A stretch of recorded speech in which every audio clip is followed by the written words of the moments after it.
Alright guys, now that we have the GTX 970 on the test bench, let's dive into some tests, shall we?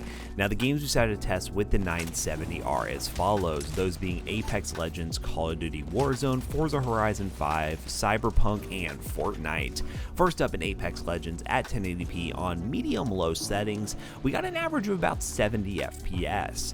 Now the 970 is a very interesting card because when it released the 900 series, it was one of the best value options. That doesn't mean it was a really cheap card, it was just a really good card that you could get at the mid-range level that could play pretty much any game you throw at. And as you can see throughout the benchmark run, it's held up pretty well. Yes, it only has 3.5 gigs of VRAM, but most of the games that we tested today really didn't show a major limitation from it being a quote 4 gig card. For the most part, it's a 4 gig card. Yes, it's missing a little bit of VRAM, but there's really not anything that's going to be that big of a difference compared to 3.5 and 4 gigs that's going to make you want to go with something like a 584 gig over the 970.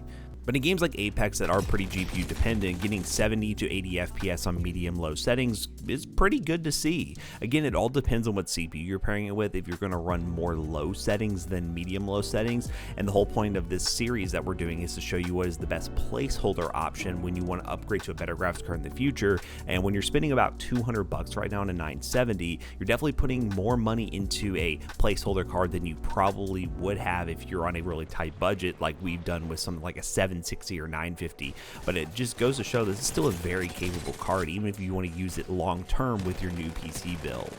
Next up in Warzone at 1080p on low settings, we actually got 60 to 70 FPS. Yes, it's not a high refresh rate gaming experience and it's not going to look the prettiest, but you can get a constant 60 to 70 FPS in a game like Warzone and you will have driver support. The one thing that we've noticed a lot throughout this series is going with like 700 series or older cards from Nvidia, you're not going to get that driver support, and even if the card is physically really high end, it's just not going to keep up in games that get continual updates like Call of Duty Warzone and need the driver optimization to make sure it gets a steady 60 plus FPS.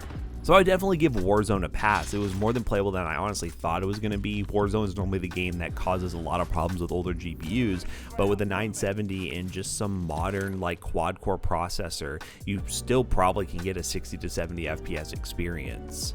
Next up in Forza Horizon 5 on medium settings at 1080p, we ran that built-in benchmark and got an average of 58 FPS. This is a very interesting number because we recently picked up a PC from Hardware Swap, the subreddit, and it had a 1650 Super in it, and we got the exact same average numbers on Forza Horizon 5 medium settings using the built-in benchmark.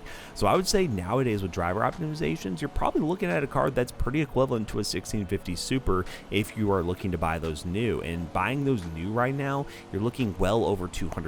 So you're getting a lot of value for money here picking this up at $200 or less. Yes, it is an older card, it is 900 series, it has a lesser in-bank encoder and all that sort of stuff, but in terms of raw GPU horsepower, it definitely keeps up. Now, of course, we're going to start throwing in a game that's really going to push this thing to its limits and probably not going to make it look really good, but that game is Cyberpunk. Using the built-in benchmark on low settings, we get an average of 43 FPS. It's cool to see that we get close to 60 FPS. This thing's not like running in the 20s or 10s, so you absolutely have no chance of playing a game like Cyberpunk, but you could go 1600 by 900 or 720p, and I would bet you would get a 60 FPS experience, but doing so would make it more CPU reliant, and we like to keep these tests as GPU dependent as possible, so we don't really rely too much on the 5600G, so you can have a decent idea of, well, what kind of performance you would get if you're just throwing this thing into a system with an older i3, or whether you're running like a 3600 or 5600X. We want to get some comparable results. Now, of course, I couldn't finish the benchmark run without testing Fortnite because you all like to see Fortnite. And on epic view distance, everything else on low, we got an average of 120 FPS.